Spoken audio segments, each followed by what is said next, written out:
Halo teman-teman, balik lagi di channel gua.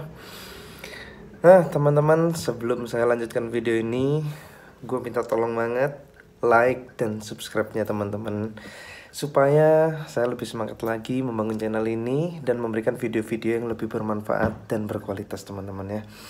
Oke, subscribe dan nyalakan lonceng notifikasinya teman-teman ya. Subscribe dulu sekarang dan let's go. Ya teman-teman, seperti yang bisa dilihat teman-teman, itu telurnya banyak banget yang jatuh di bawah teman-teman. Nah itu telurnya banyak banget yang jatuh di bawah, dan pejantannya itu nggak mau ngambil atau naruh ke dalam gelembung lagi teman-teman. Nah tapi teman-teman bisa lihat itu ada yang gerak-gerak itu. Nah itu artinya beberapa udah netes teman-teman. Jadi buat teman-teman yang telurnya itu jatuh ke bawah semua begitu, jangan putus asa teman-teman. Dari pengalaman saya masih bisa menetas teman-teman, belum tentu mati, tapi itu tergantung lagi teman-teman. Nah itu ada yang berenang-berenang teman-teman, tapi itu nanti tergantung juga teman-teman. Nah itu ada yang berenang-berenang teman, banyak banget teman-teman yang berenang-berenang, tapi itu nanti tergantung juga ya teman-teman ya. Kalau indukan jantannya ini nggak mau merawat anaknya, maka yang terjadi adalah nanti anaknya mati tenggelam teman-teman. Ada banyak cara dan banyak solusi teman-teman untuk teman-teman yang nggak mau kejadian seperti itu ya teman-teman ya. Nah itu ada yang jalan-jalan berenang-berenang teman-teman.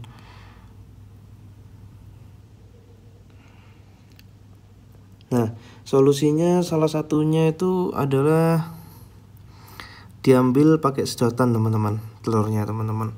Jadi gini teman-teman, selama telurnya itu nggak busuk atau nggak berjamur, maka sebenarnya nggak ada masalah teman-teman, masih bisa menetas dan masih bisa keluar buraya teman-teman.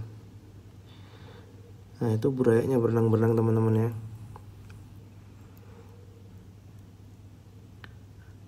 Ya bisa dilihat teman-teman ya. Jadi sebenarnya nggak masalah teman-teman, masih bisa. Cuma yang ditakutkan adalah apakah induk jantannya mau merawat atau enggak gitu loh teman-teman. Kalau enggak ya dia bakal tenggelam. Bisa teman-teman, ini telurnya yang jatuh-jatuh itu bisa diambil juga pakai sedotan teman-teman. Bisa pakai sedotan, ya disedot aja biasa gitu. Terus solusinya adalah setelah diambil pakai sedotan teman-teman, dipindah ke pasangan lain yang juga sedang dipijat teman-teman. Jadi supaya indukan jantan di tempat lainnya itu, indukan jantan yang lain itu merawat juga anak atau burayak cupangnya teman-teman. Nah itu bisa dilihat teman-teman, banyak banget itu berenang-berenang teman-teman. Sayang kan teman-teman ya kalau mati ya. Cuma ini saya sekaligus eksperimen teman-teman ya, berapa banyak yang bisa hidup.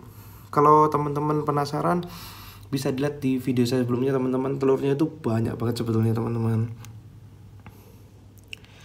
Tapi banyak juga yang jatuh-jatuh di bawah kayak gitu teman-teman, banyak banget itu teman-teman, jatuh di bawah. Sampai di sini pun, di bawah sini pun masih banyak teman-teman yang jatuh-jatuh. Tuh.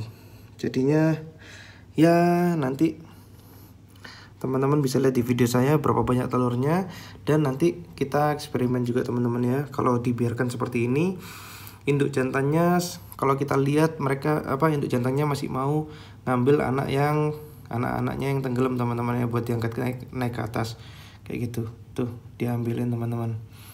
Nah tapi untuk telurnya sendiri dibiarin di bawah teman-teman. Jadi jantannya ndak mau ngangkat naik ke gelembung lagi teman-teman ya. Jadi dia cuma mau ngerawat setelah netes teman-teman ya. Nah jadi kita biarin dulu karena dia masih mau mungut anak-anaknya, dan tuh ditaruh lagi di gelembung kan. Nah gitu teman-teman. Jadi kita biarin dulu, sekalian kita mau lihat teman-teman berapa banyak buraya yang bisa hidup teman-teman ya.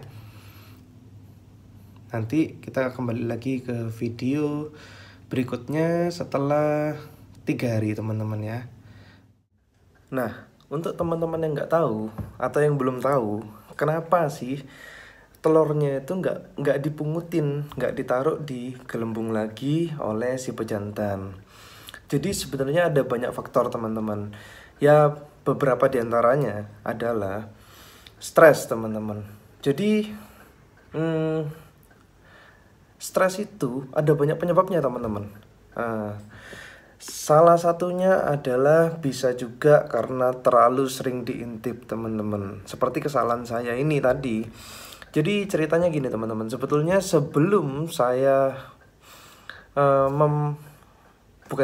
sewaktu saya memijahkan cupang itu saya sering kali intip teman-teman. Sekitar 1 jam atau 2 jam sekali itu biasanya saya intip. Kenapa? Karena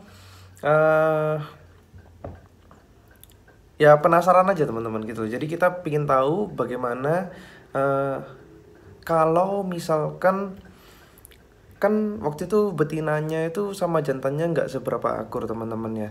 Jadi kita takut juga betinanya itu dihajar sampai mati gitu teman-teman. Jadi waktu itu kita liatin terus gitu. Sebetulnya itu nggak boleh teman-teman. Jadi sewaktu sudah melalui proses pemijahan, jadi betinanya itu sudah ditaruh di dalam wadah dan dijadikan satu dengan jantannya begitu supaya jantannya bisa lihat betinanya.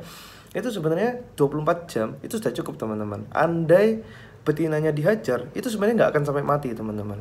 Menurut pengalaman saya seperti itu. Jadi lebih baik jangan terlalu banyak diintip teman-teman. Kalau terlalu banyak diintip itu banyak sekali resikonya teman-teman.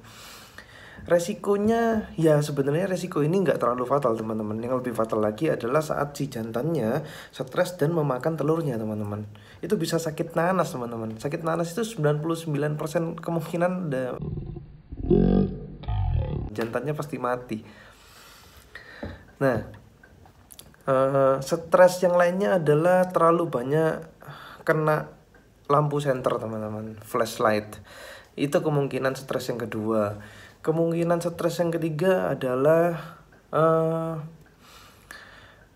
suhu airnya itu berubah secara drastis teman-teman. Mungkin ada teman-teman yang keliru di tengah-tengah jalan, teman-teman ada yang menambahkan air lagi.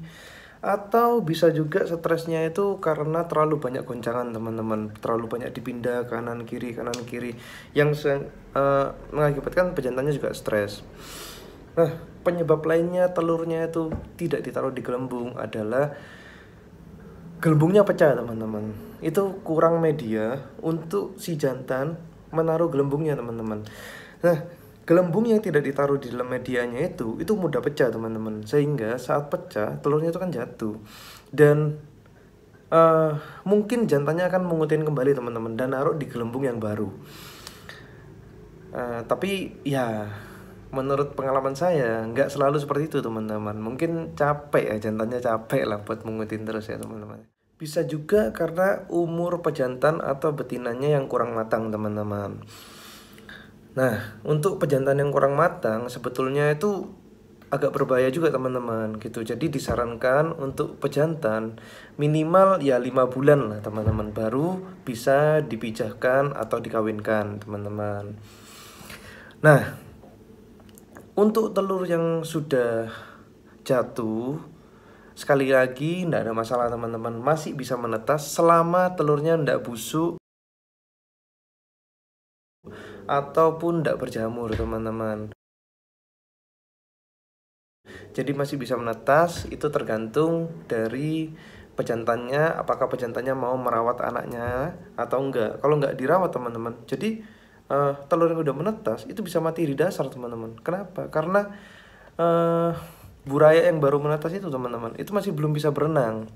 Jadi pejantannya harus bantu untuk naik ke atas. Kalau pejantannya nggak mau bantu, ya akhirnya burayanya mati tenggelam gitu. Nah teman-teman, sekian dulu video dari saya. Semoga bermanfaat bagi pemula ataupun beginner yang berusaha untuk memijahkan cupang. Part 2 nya akan saya lanjutkan di hari ketiga Ya, hari ketiga. Saat saya akan memindahkan si jantannya ke wadah lain, teman-teman. Jadi burayanya pun itu nantinya akan saya pindahkan ke wadah yang baru, teman-teman ya.